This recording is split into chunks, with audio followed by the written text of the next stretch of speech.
அன்பான உறவுகளுக்கு வணக்கங்க. பாண்டியன் ஸ்டோர்ல செம்ம சூப்பர் சீன் அப்படின்னு சொல்லலாம். போயிட்டு மயன புடிச்சு துவம்சம் செய்றாருங்க. தம்பி எனக்கு ஒண்ணுன்னா துடிச்சு போவான் அப்படின்னு முத்துவேலு சொல்லையிலே புரிஞ்சு போச்சு. தம்பியுடையான் படைக்கு அஞ்சான் அப்படிங்கிற மாதிரி இப்ப அதே தாங்க நிரூபிக்கிறாங்க. ஏன் அண்ணன நீ கொலை பண்ண பாப்பியாடா அப்படின்னு போட்டு தாக்குன்னு தாக்க, அப்பா அதெல்லாம் இல்லப்பா, அதான் அவங்க சொல்லிட்டாங்கல்லப்பா, தெரியாம தான் அடிச்சேன்னு சொல்லிட்டு நான் தெரியாம தான்ப்பா தள்ளி விட்டேன், எனக்கு எதுவும் தெரியாதுப்பா, நீ என்ன நம்புப்பா அப்படின்னு குமார் எவ்வளோ கெஞ்சுறாங்க. ஆனாலும் டேய் நீ அப்ப அத தள்ளி விட்டேன்னு சொன்னியே, அதுக்காக நான் உன்னைய இப்ப அடிக்கலடா, அப்புறம் எதுக்குப்பா அடிக்கிறீங்க? நீ நான் வரும்போது அண்ணனோட ஆக்சிஜன் வாயு புடுங்குனில, அதத்தான்டா சொல்றேன். அப்பா அது வந்துப்பா. டேய் நிறுத்துடா, எப்புட்றா அவரு சாமிடா, தெய்வம்டா, நமக்கு சோறு போட்டவர்டா. உனக்கு ஒண்ணு தெரியுமா? என் அப்பன் என் அப்பன் இந்த உலகத்த விட்டு போகையில ஒரு சின்னதா ஒரு வீடு இருந்துச்சு. ஒரு நிலம். ஒரு சின்னதா தான்டா இருந்துச்சு. ரொம்ப பணக்காரன்லாம் இல்ல. ஒரு கடை இருந்துச்சு வச்சுக்கயேன். ஆனா அத என் அண்ணன் தான்டா பெருக்கி வளர்த்தது. என் தங்கச்சி என்ன வளர்த்தது. இந்த வீடு பெருசா கட்டி வச்சிருக்கிறது எல்லாம் அண்ணன்டா. என்னடா நினைச்சிட்டு இருக்க? அந்த தெய்வத்த நீ போட்டு தள்ள பார்த்திருக்க? அப்பா என்ன மன்னிச்சுக்கங்கப்பா. உன்னை எப்படிடா நான் மன்னிப்பேன்? மன்னிக்க முடியாதுடான்னு போட்டு அடின்னு அடிக்க, அப்பா விடுங்கப்பா, நான் ஏதோ தெரியாம தானப்பா தள்ளி விட்டேன் அப்படின்னு சொல்லிட்டு இருக்கையிலே, பேசிக்கிட்டே வரையில அங்க பம்பு செட்டு கிணறு இருக்கா, அதுக்குள்ள தடுமாறி விழுந்துடுறாரு. அப்பா அப்பான்னு கத்துறாரு. இப்ப தெரியுதாடா? தெரியாம பண்ணிவிட்டேன்னு நான் பாட்டுக்கு போட்டா உன்னை காப்பாத்தாம, அப்பா என்ன காப்பாத்துப்பா அப்படின்னு சொல்லிட்டு தவிக்க, அங்க இருக்கவங்களாம் ஓடி வராங்க. ஏயா உன் புள்ள விழுந்து கிடக்குறான், இப்படி கிடக்குற, நீலாம் மனுஷனா அப்படின்னு சொல்லிட்டு எல்லாம் குதிச்சு அவனை குமார காப்பாத்திடுறாங்க. மேலையும் கொண்டாந்துடுறாங்க. கொண்டாந்ததுக்கப்புறம் என்ன எப்படி பண்ணி வச்சிருக்க அப்படின்னு சொல்லிட்டு ஒரு வண்டியில ஏத்திக்கிட்டு வீட்டுக்கும் கூட்டி வராங்க.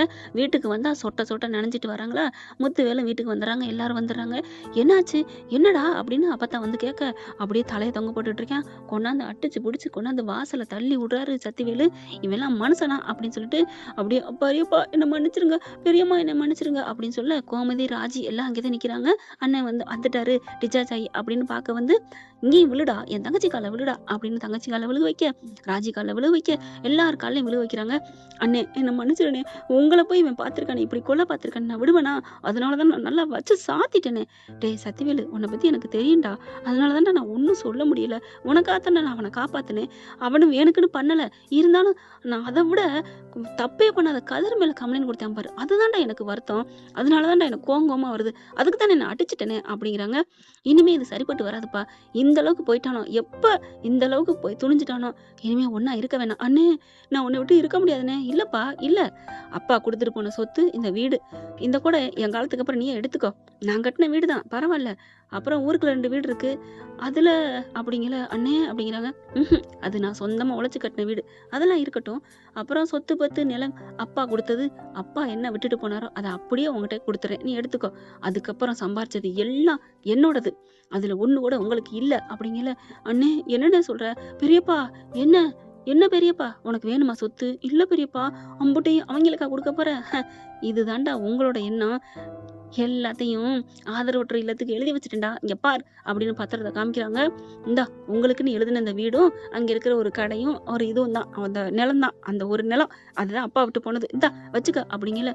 பெரியப்பா அந்த மில்லு அப்படிங்கல. மில்லு என்ன, நீ போய் தள்ளி நில்லு, அது நான் உழைச்சது. அப்ப அந்த தேட்டரு, டேய் எல்லாமே நான் உழைச்சதுங்கிறேன், என்னடா உங்க அப்பன் வந்ததுக்கு அப்புறம் சின்னதா வியாபாரத்தை தான் பார்த்துட்டு இருந்தான். அதுக்கே நான் உங்களுக்கு நிறைய கொட்டிட்டேன். அதுவும் இல்லாம இது பூராத்தையும் நான் ஆதரவற்ற இல்லத்துக்கு தான் கொடுக்க போறேன் அப்படிங்கல. அப்படி பாக்குறாங்க அம்மாச்சி. ஏன்பா என் புள்ள, என் மக, என் பேத்திக்கெல்லாம் என்னம்மா நினைச்சிட்ட? என் தங்கச்சி என் புள்ளையும். டேய் என்னடா சொல்ற? உன் தங்கச்சியா, உன் பிள்ளையா? ஆமா, இதெல்லாம் போன வாரமே நான் முடிவு எடுத்துட்டேன். உங்களுக்குலாம் ஒண்ணு தெரியுமா? எனக்கு இருக்கிறது சாதாரண நோய் இல்ல, கேன்சர். என்னண்ணே சொல்றீங்க அப்படின்னு கோமதி துடிக்க, அதனாலதான் நான் மனசுல வச்சுக்கிட்டு என் தங்கச்சியும் என் மகளையும் கூப்பிட்டு கேட்டேன், இந்த சொத்தெல்லாம் உங்களுக்கு எழுதி வச்சிடறேன்னு. உன்னை விட எனக்கு சொத்து பெருசுலன்னு என் தங்கச்சியும் சொல்லிட்டா, என் பிள்ளையும் சொல்லிட்டா. அப்புறம் இந்த சொத்தை என்ன பண்றதுன்னு கேட்டதுக்கு, நீ சக்திவேல நினைக்க கொடுத்துருன்னு தான் சொன்னா, ராஜியா தான் சொன்னா. ஆனா எனக்கு நம்மள மாதிரி எத்தனை பேர் ஆதரவுறவங்க இருக்கிறாங்க. அப்பா போனதுக்கு அப்புறம் நான் ஆதரவு இல்லாம தவிச்சேன். அந்த தவிப்புக்கு அப்பா அம்மா இருந்துச்சு, அதனால நான் இவ்வளவு பெரிய பணக்காரனா வந்தேன். ஆனா அம்மாவும் இல்லாம அப்பாவும் இல்லாம எத்தனை பேர் இருக்காங்க, அதனால எல்லாத்தையும் எழுதி வச்சுட்டேன். இந்தா உனக்கு உண்டான பத்திரம் அப்படின்னு சொல்ல, நீங்க தாராளமா வீட்டை விட்டு கிளம்பலாம். என் காலத்துக்கு அப்புறம் இந்த வீட்டை நீயே எடுத்துக்கா. அண்ணே நான் உன்னை விட்டு போக முடியாதுண்ணே, உனக்கு கேன்சர் இருக்கையில நான் எப்படி போவேன், நான் போக மாட்டேனே அப்படின்னு காலில் விழுந்து சக்திவேலும் குமாரவேலும் அழுகுறாங்க.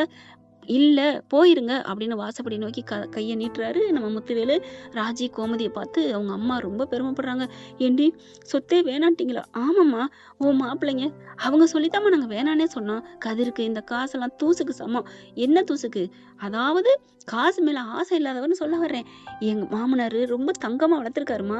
மாமனார் சொத்தே வேணாம், பெத்த அப்பன் சொத்தே வேணான்னு நினைக்கிறவரு அப்படிங்கிற முத்துவேலு. ஆமாம்மா, உன் புருஷன் தங்கமானவருமா, எவ்வளவு நல்லவர் தெரியுமா? கதிரு நீ சூப்பர்யா, ஜெயிச்சிட்டயா அப்படின்னு சொல்லிட்டு பாண்டியனையும் கூப்பிடுறாரு. பாண்டி வாப்பா அப்படின்னு சொல்லி கூப்பிட்டு அப்படியே கட்டி பிடிச்சிக்கிறாங்க. தங்கச்சியும் தங்கச்சி புருஷனையும். என்னை மன்னிச்சிருங்க அப்படிங்கிற. மன்னிச்சிரு மாமான்னு கூப்பிடு அப்படின்னு முத்துவேலு சொல்ல அப்படியே கட்டி பிடிச்சிக்கிறாங்க. இங்க குமாரும் முத்துவேலும், அண்ணே என்னை மன்னிச்சிருங்கண்ணே, நாங்க எங்கன்னே போவோம், எங்களுக்கு சொத்து வேணாம் ஒண்ணு வேணாம் அப்படின்னு பேப்பர் அப்படி தூக்கி எரிஞ்சிடுறாங்க. எரிஞ்சிட்டு வந்து அப்படியே காலில் விழுந்துடுறாங்க. நானும் இந்த குடும்பத்துல ஒருத்தனே, என்னை விட்டுறாதனே ப்ளீஸ்ண்ணே அப்படின்னு சொல்லி அப்படியே கட்டிக்கிறாங்க. என்ன ஃப்ரெண்ட், இப்படிலாம் போனா நல்லா தானே இருக்கும். பார்க்கலாம் என்ன நடக்க போகுதுன்னு. எப்படியும் கதையை எப்படி கொண்டாட மாட்டாங்க டைரக்டர். ஏன்னா இப்பதான் காய்கறி வியாபாரம் பண்றதுன்னு ஒருத்தர் வந்திருக்காரு இல்லையா, அவரைத்தான் நம்ம தலைவி நம்ம அரசிக்கு ஜோடியா கொண்டு வந்திருக்காங்க. ஆனாலும் குமார் மறுபடியும் பிரச்சனை தான் பண்ணுவாரு. இங்க அரசிய லவ் பண்ண விட மாட்டாரு. நான் தாண்டி அப்படின்னு கல்யாணத்தன்னைக்கு நாள் தூக்குறதுக்கும் பிளானை போடுவாரு. அதனால என்ன நடக்கும்? கதிரு, செந்தில், சரவணன் 3 பேர் சேர்ந்து நம்ம ஆளை ஏதாவது பண்ண போறாங்க குமார. ஆனா அதை விட இன்னொரு கதை முடிவில்லாம இருக்கு. நம்ம மயிலுக்காங்க, மயிலுக்கு குழந்தை பிறந்து அதுக்கப்புறம் பேர் சூட்டு விழா. இந்த வீடு தான் என் வீடு அப்படின்னு வரலாம். இல்லையா, அஞ்சலின்னு ஒருத்தி இருக்காளே, அந்த பிள்ளை சரவணனுக்கு கல்யாணம் நடக்க இருக்கு. சரவணுக்கும் அஞ்சலிக்கும் கல்யாணம் நடக்க போதா, இல்ல அதுக்கும் சில பல போராட்டங்கள் நடக்க போதா? என்னதான் இருந்தாலும் வீட்டுக்கு வந்த மருமக தான் அந்த வீட்டிலேயே வந்து இருக்கணும் அப்படின்னு நினைச்சா அது தப்புங்க. தப்புன்னா தப்பாத்தான் இருக்கணும். ஏன்னா சரவணன் மேல கொஞ்சம் நஞ்ச பழி போடலைங்க. பொய் சொன்னதுக்காக சரவணை ஒதுக்கலைங்க. தான் மேல பழி போட்டதுக்காக மட்டும்தான் ஒதுக்குறாரு. தென்றல்னு ஒரு நாடகம், தெய்வ மகள்னு ஒரு நாடகங்க. அதுல மூத்தவர் அந்நியாரேன்னு ஒருத்தி இருப்பாங்க. அவ என்னதான் பிள்ளை பெத்து குடும்பத்தோட இருந்தாலும் தப்பு பண்ணா தப்பு தான் அப்படின்னு சொல்லிட்டு அவளை வெட்டி விட்டுட்டு இன்னொரு பொண்ணா கல்யாணம் பண்ணாங்க. அதே மாதிரிதான் வரணும். சிறகடிக்க ஆசையில அந்த ரோகிணியை சேர்க்கிற மாதிரி கொண்டாடுறாரு டைரக்டர், அப்புறம் பிரிக்கிற மாதிரி கொண்டாடுறாரு. அதே மாதிரி மயில சேர்க்க போறாங்களா என்னங்கிறது தெரியல. ஆனா அதெல்லாம் போயிட்டு போகுது கொசுறு கதை. அவங்க மயிலை பிரித்து விட்டாச்சு, அவங்களுக்கு இவங்களுக்கு ஒண்ணு இல்லை அப்படின்னு ஒரு நோட்டீஸ். உடனே ஒரே எபிசோட்ல என்ன வேணாலும் ஓஹோன்னு வரலாம். ஒரே பாட்டுல பணக்காரில் வராங்க இல்லையா சூரியவம்சத்துல, அதே மாதிரி தாங்க. இப்போ அஞ்சலிக்கும் சரவணனுக்கு மாலை எங்கழுத்துமா வீட்டில் வந்து நின்றுறாங்க. அதுக்கப்புறம் அந்த காய்கறி வியாபாரம் பண்றவன் பிடிச்சி போய் அரைச்சி கல்யாணம் பண்ணலாம். அப்படியே சுபம் அப்படின்னு போட்டாலும் நல்லா தானே இருக்கும். ஏன்னா இன்னொரு கதை வரப்போகுது இல்லையா, நம்ம கோமதி, நம்ம இவர் யாரு பாண்டியன், இவங்க 2 பேர் தாங்க நடிக்கிறாங்க. நல்ல சூப்பரா இருக்க போகுது, பார்க்கலாம் ஃப்ரெண்ட்ஸ். தேங்க்யூ. ஆனா இது முடியுது அப்படிங்கிறது நான் சொல்றதான், முடியாம கூட 2 கதை கூட வரலாம் அங்கிட்டும் இங்கிட்டும். Thank you friends. இந்த வீடியோ உங்களுக்கு பிடிச்சிருந்தா தயவு செய்து லைக் பண்ணுங்க. இன்னும் அப்டேட்ஸ்க்காக சேனலை சப்ஸ்கிரைப் பண்ண மறக்காதீங்க. நம்ம கிட்ட இருக்க எல்லா சேனல்ஸோட லேட்டஸ்ட் வீடியோ அப்டேட்ஸ்க்காக மேல ரைட் சைடுல காட்டுற லிங்கை கிளிக் பண்ணி வாட்ஸ்அப் குரூப்ல ஜாயின் பண்ணுங்க. உங்களிடம் விடைபெறுவது நான் உங்கள் மெஹர்.